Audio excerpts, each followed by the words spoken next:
Breaking news చూస్తున్నాం. కాసేపట్లో GHMC council చివరి సమావేశం ప్రారంభం కానుంది.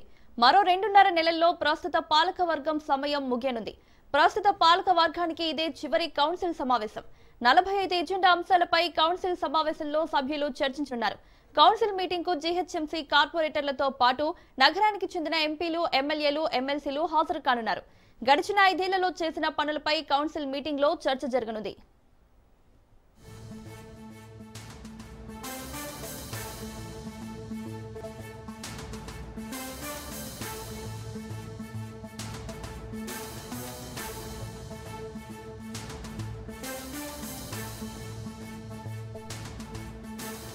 అందరికీ నమస్తే.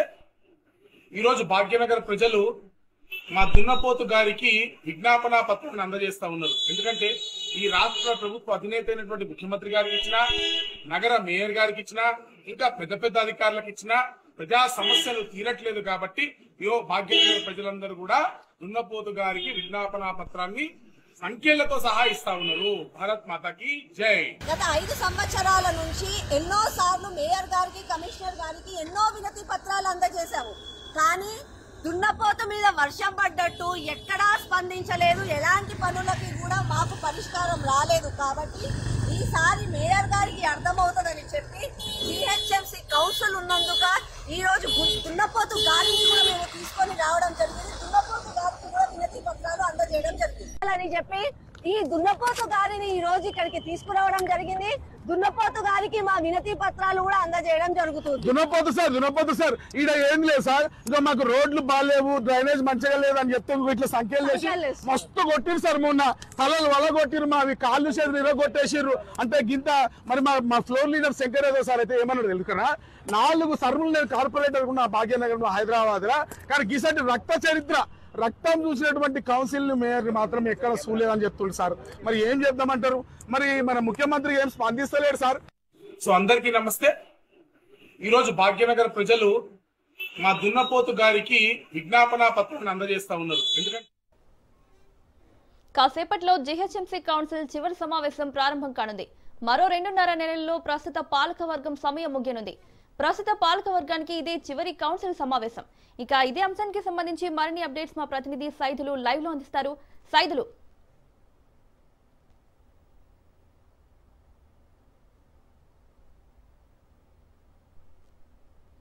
సమావేశం ఆల్రెడీ జిహెచ్ఎంసీ కార్పొరేటర్లందరూ కూడా జిహెచ్ఎంసీ ఓనర్స్ కి రావడం జరిగింది. అక్కడ కార్యాలయం దగ్గరికి, జిహెచ్ఎంసీ కార్యాలయం దగ్గరికి బీఆర్ఎస్ కార్పొరేటర్లు, అదేవిధంగా కాంగ్రెస్ పార్టీ కార్పొరేటర్లు, బీజేపీ కార్పొరేటర్లు అందరూ కూడా ఇక్కడికి చేరుకున్నారు. మరి సేపట్లో జిహెచ్ఎంసీ కౌన్సిల్ సమావేశం ప్రారంభమవుతుంది. అయితే ముఖ్యంగా బీఆర్ఎస్ పార్టీ చెందినటువంటి కార్పొరేటర్లు ఇంటికి పాలసీని రద్దు చేసుకోవాలని డిమాండ్ చేస్తూ ప్లకార్డ్స్ పట్టుకొని వారందరూ కూడా కార్పొరేటర్లందరూ కూడా ఇక్కడికి చేరుకున్నారు. ప్రస్తుతం చూడొచ్చు విజువల్స్ లో మనం.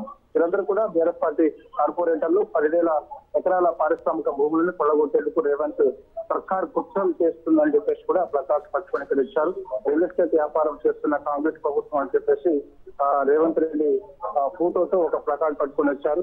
ఇండస్ట్రియల్ ల్యాండ్స్ ట్రాన్స్ఫర్మేషన్ నిర్ణయాన్ని వెంటనే ఉపసంహరించుకోవాలని చెప్పేసి కూడా ప్రధానంగా డిమాండ్ చేస్తున్నారు. ఇదే అంశాన్ని బీఆర్ఎస్ కార్పొరేటర్లు కూడా ఒక కౌన్సిల్ సమావేశంలో లేవనెత్తే అవకాశం ఉంది. చర్చకు పట్టుబట్టే అవకాశం కూడా చాలా స్పష్టంగా కనిపిస్తుంది. ఎందుకంటే హైదరాబాద్ పరిధిలో ఉన్నటువంటి ప్రభుత్వ భూములని అన్ని కూడా కొల్లగొట్టేందుకు రేవంత్ సర్కారు సిద్ధమైంది.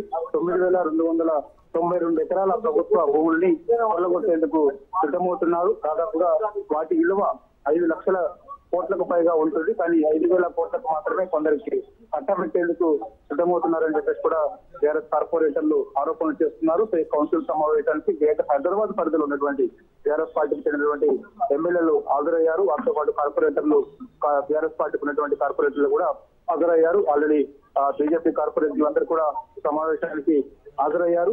సో ఇక ఎంఐఎం కార్పొరేటర్లు అందరూ కూడా ఈ సమావేశానికి హాజరయ్యారు. కాంగ్రెస్ కార్పొరేటర్లు అందరూ కూడా లోపలికి వెళ్లారు. అదేవిధంగా ఎంఐఎం కార్పొరేటర్లు అందరూ కూడా లోపలికి వెళ్లారు. సో ఇక టీఆర్ఎస్ కార్పొరేటర్లు మాత్రం ఇక్కడ జిహెచ్ఎంసీ ఆవరణలో ఉన్నటువంటి వాళ్ళు ఇక్కడ నిరసన వ్యక్తం చేస్తున్నటువంటి పరిస్థితి కనిపిస్తుంది. ఎందుకంటే కాంగ్రెస్ పార్టీ అధికారంలోకి వచ్చిన తర్వాత అభివృద్ధి పూర్తిగా కుంటుపడిందని ప్రధాన ఆరోపణ. దానిలో భాగంగానే వీళ్ళు ఇక్కడ ఉన్నటువంటి ప్రభుత్వ భూములను కొల్లగొట్టేందుకు రేవంత్ సర్కార్ సిద్ధమైంది కాబట్టి సో వాటిని ఖచ్చితంగా కాపాడి తీరాల్సిందని చెప్పేసి కూడా డిమాండ్ చేస్తున్నారు. ఎందుకంటే ఇవాళ రోజు రోజుకి ఇవాళ హైదరాబాద్ లో బాగా ప్రజలు కోట్ల మంది ఇక్కడికి వచ్చి పోతుంటారు కాబట్టి సో ఇక వాళ్ళని దృష్టిలో పెట్టుకొని సో హైదరాబాద్ ఫ్యూచర్ దృష్టిలో పెట్టుకొని ఉన్నటువంటి ప్రభుత్వ స్థలాలను కాపాడుకోవాలి. ఎందుకంటే వాళ్ళ పార్కులకి కనీసం ప్లేస్ లేదు, ఆట ప్లే గ్రౌండ్స్ కి ప్లేస్ లేదు. కానీ వాళ్ళ ఉన్నటువంటి భూములన్నింటిలో కూడా ఈ విధంగా పారిశ్రామికవేత్తలకు పప్పు బిళ్ళలా కట్టబెడితే రాబోయే రోజుల్లో అనేక ఇబ్బందులు కూడా పడే అవకాశం ఉంటుందని చెప్పేసి కూడా ప్రధాన ఆరోపణ. వీళ్ళు చేస్తున్నటువంటి పరిస్థితులను దానిలో భాగంగానే కార్పొరేటర్లందరూ కూడా ఇక్కడికి వచ్చి నిరసన జరుపుతున్నటువంటి పరిస్థితి కనిపిస్తుంది. సో ప్రస్తుతం మనం మాట్లాడదాము. గారు ఉన్నారు, ఒకసారి మాట్లాడదాం. ప్రధానంగా పాలసీకి సంబంధించి ఉపసంహరణ పాలసీ వల్ల జరిగే నష్టమైన హైదరాబాద్ దృష్టి పెట్టుకొని మీరు ఎల్బీనగర్ ఎమ్మెల్యేగా ఉన్నారు. సో అనేక అంశాలు ఇక్కడ జరుగుతున్నటువంటి అంటే హైదరాబాద్ పరిస్థితి ఎలా ఉంటుంది ఏంటంటే మొత్తం కూడా మీకు తెలుసుకోవట్లేదు. భవిష్యత్తులో ప్రజలకు ఉపయోగపడే విధంగా నిర్ణయాలు తీసుకుంటే జీవన ప్రమాణాలు కానీ అన్ని సవాళ్ళు కాబట్టి ఈ రోజు హైదరాబాద్ లో పార్కులు, ప్లే గ్రౌండ్లు, కమ్యూనిటీ హాలు, శ్మశాన వాటికలు లేని కాలనీలు చాలా ఉన్నాయి. నేను కొన్ని వందల వేల కాలనీలు వాటికి అన్నిటి కూడా ఈ సౌకర్యం కల్పిస్తూ ఏ కాలనీలో ప్రైవేట్ ఉన్నాయో వాటిని అక్వైర్ చేయండి. అక్వైర్ చేసి ఆ స్థల యజమానులకు ఈ స్థలాలు ఇవ్వండి. తద్వారా ఎక్కడికక్కడ కాలనీలలో ఇలా అన్ని రకాల వసతులు ప్రభుత్వం కల్పించిన వారు. కాబట్టి టాయిలెట్ వాళ్ళంతా పెద్దవాళ్ళు హైదరాబాద్ రోడ్ల గతంలో బీఆర్ఎస్ పార్టీ టాయిలెట్ పర్మనెంట్ గా పెట్టి toilets Sulabh complex community play ground కాబట్టి హైదరాబాద్ నగరంలో చిన్న చిన్న దాదాపు 10 నుంచి 15 ప్లే గ్రౌండ్ ఎక్కడైతే కాంక్రీట్ జంగల్ ఉన్నదో అంటే అక్కడ స్థలాలను ఎక్వైరీ చేసి ఆ స్థల యజమానులకు ఈ స్థలాన్ని ప్లే గ్రౌండ్ ఏర్పాటు చేసే అవకాశం ఉంటుంది, పార్కులు ఏర్పాటు చేసే అవకాశం ఉంటుంది, మహిళలు ఏర్పాటు చేసే అవకాశం, అలాగే యూత్ భవన్లు ఏర్పాటు చేసే అవకాశం ఉంటుంది. కాబట్టి ఇంత మంచి సువర్ణావకాశాన్ని ప్రభుత్వం నిజంగా కూడా పోగొట్టుకోవచ్చు. దయచేసి మా పార్టీ నుంచి మేము సద్వినియోగం చేసుకొని ప్రజలకు ఉపయోగపడే విధంగా నిర్ణయం తీసుకోవాలని కౌన్సిల్ లో ఏ అంశాలు ప్రధానంగా ఈ అంశంతో పాటు ఎటువంటి అంశాలు లేవనెత్తే అవకాశం అదే ఇప్పుడు ఇదంతా జిహెచ్ఎంసీ అంశాలతో ముడిపడిపోయినది. అంటే జిహెచ్ఎంసీ పరిధిలో నేను చెప్పిన స్థలాలు ఏం లేవు. జిహెచ్ఎంసీ పార్క్ లేదు, జిహెచ్ఎంసీ లేదు, జిహెచ్ఎంసీకి సంబంధించిన గ్రేవ్ యార్డ్ లేదు. కాబట్టి ఈ స్థలాలను తీసుకొని జిహెచ్ఎంసీకి మెరుగైన సేవలు అందించే విధంగా జిహెచ్ఎంసీని తీర్చిదిద్దామని నేను చెప్తున్నాను.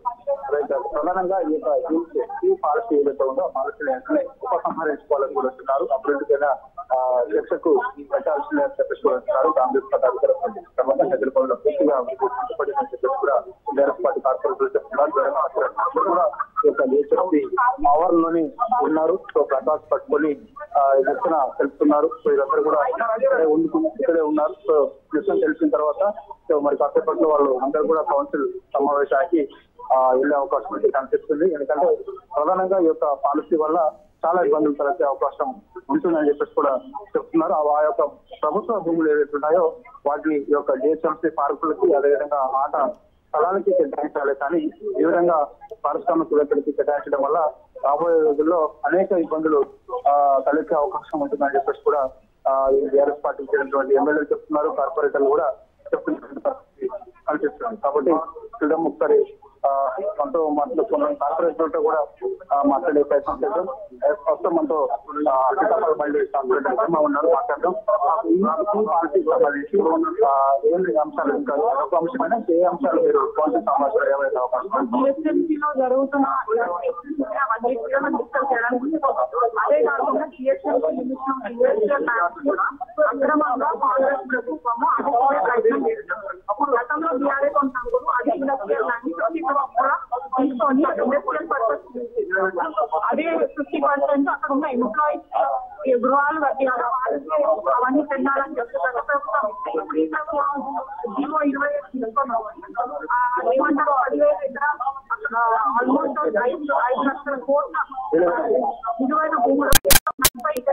కోట్లకి అమ్ముకొని అది వాళ్ళు తిరిగే ప్రయత్నం ఆల్రెడీ కాంగ్రెస్ గతంలో